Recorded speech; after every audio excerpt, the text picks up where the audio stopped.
I want to first work out a simple example that shows the mechanics of how we perform discrete time convolution. Suppose I have the signal x of n, which I have shown here, and we have the signal h of n, which is shown here. So let me put the values for these signals. And let us say we want to convolve these two, and y is the convolution of x of n and h of n, and the mathematical expression for y of n is given here. Okay. Now before we go ahead and work out a few examples that show how to actually compute y of n for all values of n, I want to work out a few simple examples mainly to emphasize how to compute what is called the intermediate signals in convolution. So for this purpose, let us say we are not actually interested in computing y of n for all values of n. So actually for now I'm not actually interested in computing the entire signal y of n, but let us say I care only about the value taken by y of n for two specific values of n. So I want to compute y of n when n is equal to minus 2. So what I want to compute is, say, y of minus 2, and after I do that, let's say I want to compute y of 4 as well. Okay, so we will do one at a time. We'll first compute y of minus 2.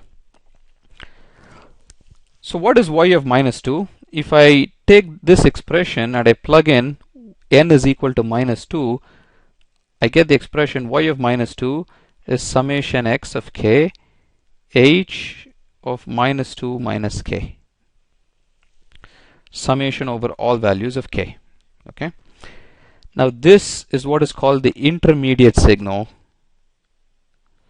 w minus 2 of k. So what I'm going to do now is to show you how to compute this signal, and once I've computed that, how to compute this. Okay. Now what is w minus 2 of k? This is the product of two signals, x of k and h of minus 2 minus k. So we're going to interpret this as the product of two signals, but when we do that, we first have to think of x of n in terms of our x of n as a signal x of k, where k is the indeterminate, or the independent variable. So what I want to do is I want to first think of this not as x of n but as x of k. So now my axis is k here. Similarly, I want to think of h of n as the signal h of k, where k is the independent variable. Okay. Then what I'm going to do is I'm going to sketch this signal. I'm going to sketch the signal h of minus 2 minus k, and then I'm going to actually multiply this signal with this signal, and then we will form w minus 2 of k. Okay. Alright, let's first focus on finding this signal h of minus 2 minus k. So what is h of minus 2 minus k? How can we obtain h of minus 2 minus k from h of k? Well, what we can do is this. We can take h of k, we can flip this about the y-axis. That will give me the signal h of minus k.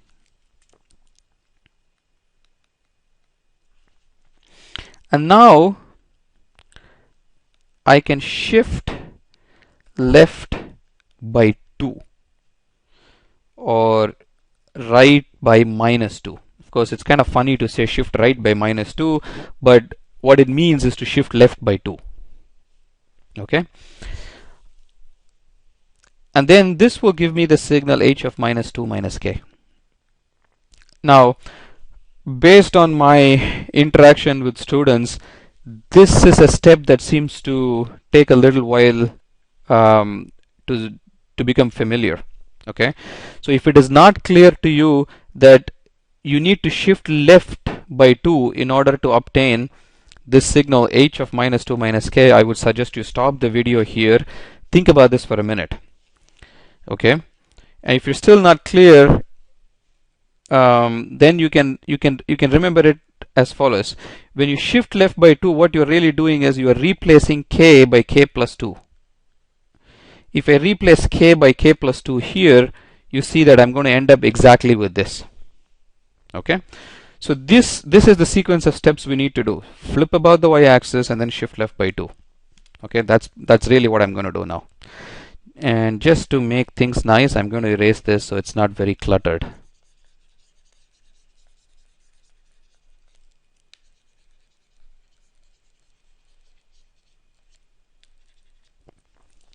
Okay. Maybe I'll try changing the color of my pen to see if that helps.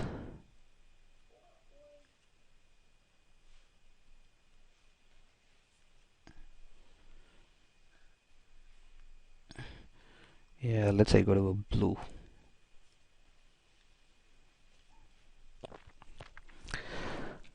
Alright, so let's first form h of minus k.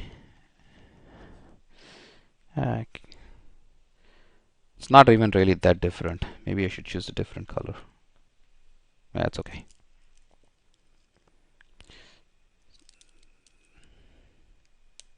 So I'm now flipping the signal about the y-axis. That's what I'm doing. So the blue signal is simply the black signal flipped about the y-axis.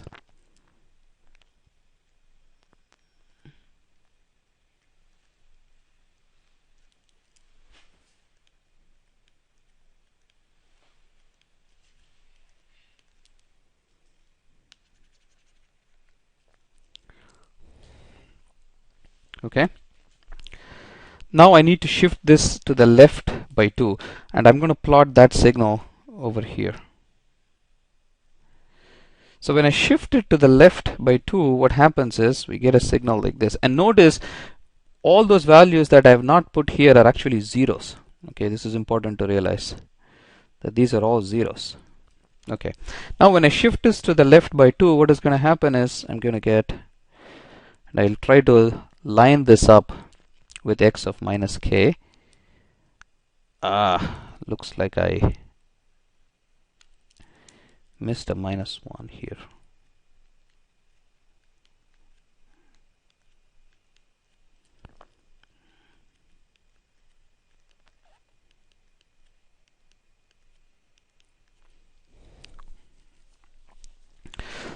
So shift left.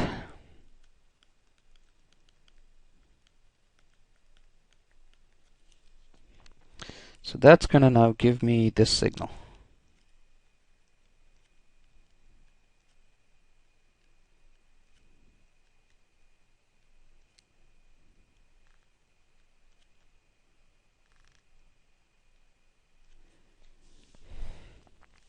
Okay. Now just so that we're not confused, I will erase this. So this is the signal h of minus 2 minus k. We have x of k here, and to form the intermediate signal, what I need to do is I need to multiply these two signals together. Because what we need to do is to compute this.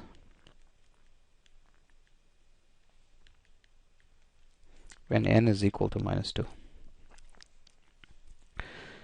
So we have to multiply these two signals together to form the signal Wn of k. Okay.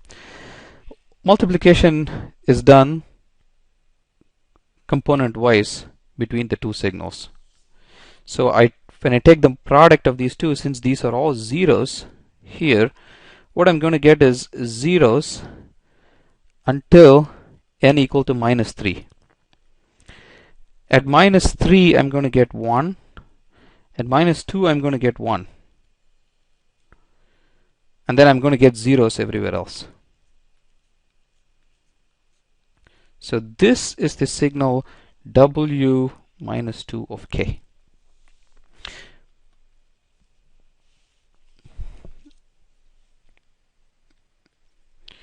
In order to find y of minus 2, I need to sum this signal over all values of k.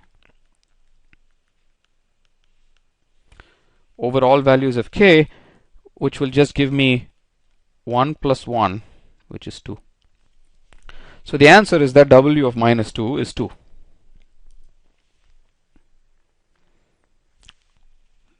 Okay.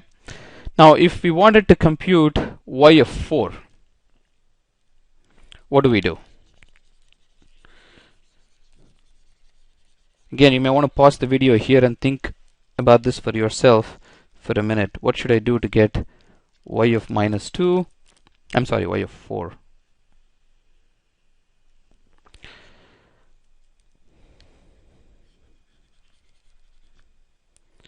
So what I need to do is I need to now compute h of 4 minus k. How do I get h of 4 minus k? I take h of minus k and shift right by 4, because that would correspond to replacing k by k minus 4, which would give me h of 4 minus k. Okay, so I'm going to take this signal and shift it to the right by 4. So the h of 4 minus k would look like this.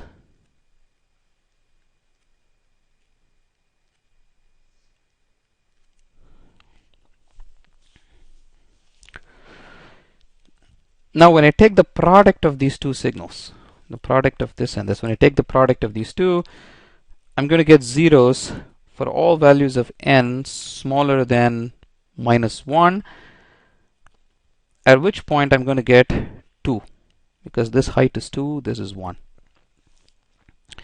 Then I'm going to get 2 here as well. And then at n equal to 1, I'm going to get negative 2.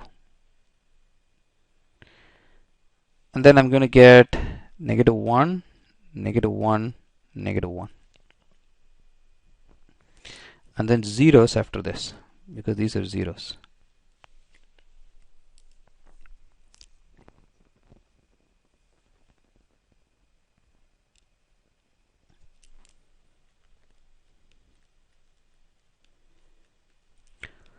So this is the signal w of 4 minus k. Oh, I'm sorry, w sub 4 of k.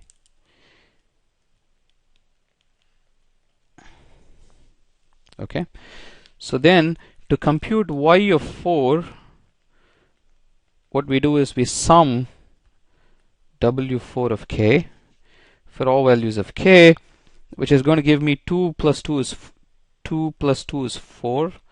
4 minus 2 is 2. Minus 1 is 1. Minus 1 is 0. Minus 1 is minus 1. So the answer is negative 1. Okay.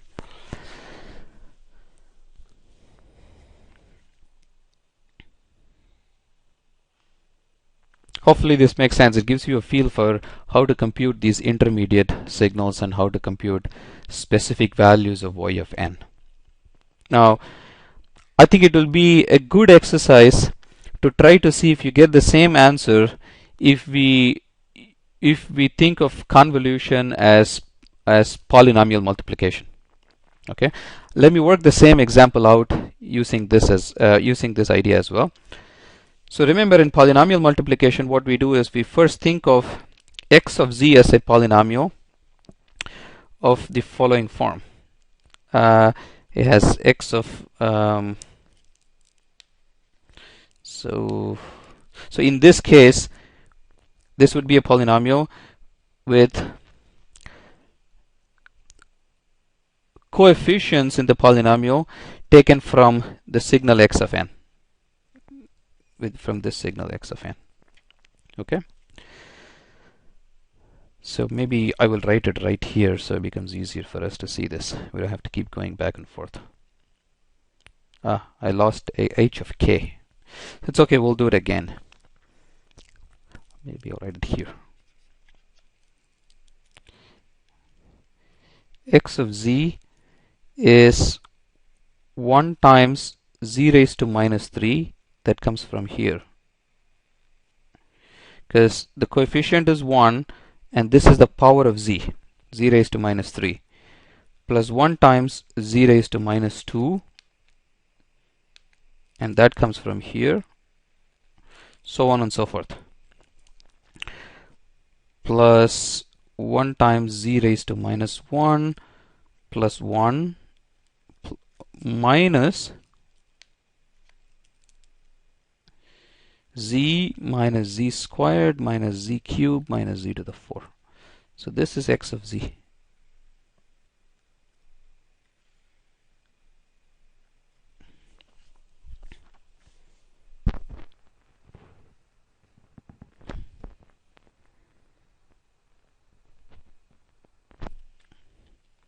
Okay. Similarly, h of z. All right, let's erase all this to prevent clutter.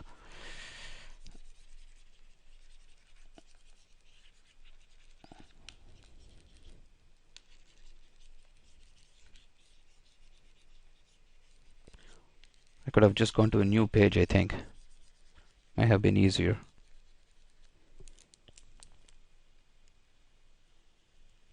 That's okay. What did we have for h of n? H of n was a signal which looked like this: 0, 1, 2, 3, 4, 5.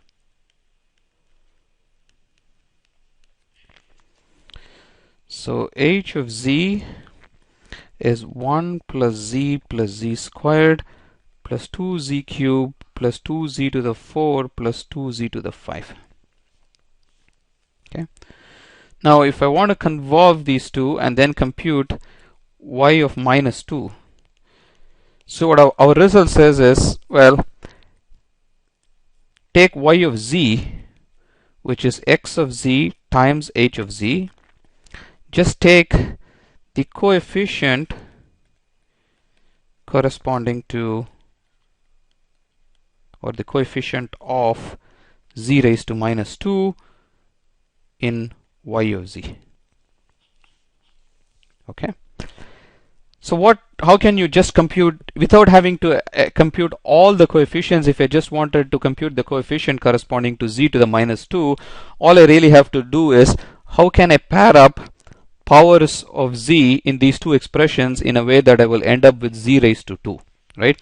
So what I could do is I could take z raised to minus 3 here, multiply it with this term corresponding to z raised to 1. When I do that, I add the powers up and then I will end up with z raised to minus 2. So the coefficient of z raised to minus 2 is going to be 1 times 1 plus 1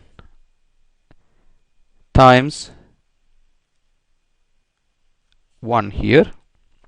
And those are the only two ways in which I can get z raised to minus 2. So the answer is 2. This is exactly the same answer we got before. In the same way, you can work out the coefficient of z raised to 4. Okay, that will give you y of minus 4.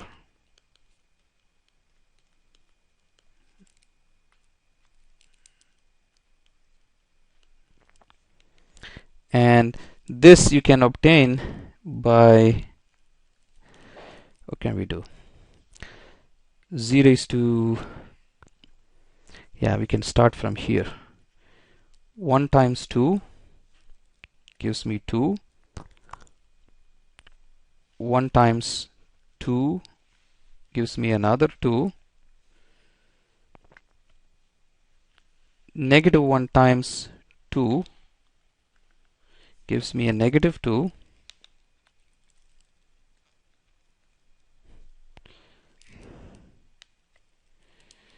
Negative 1 times 1 gives me a negative 1. Negative 1 times 1 gives me another negative 1. And negative 1 times 1 gives me another negative 1. So the answer is 2 plus 2 minus 2 minus, this is minus 1. And this is exactly what we got before. This just emphasizes the point that what we're really performing here is just multiplication of polynomials. Okay.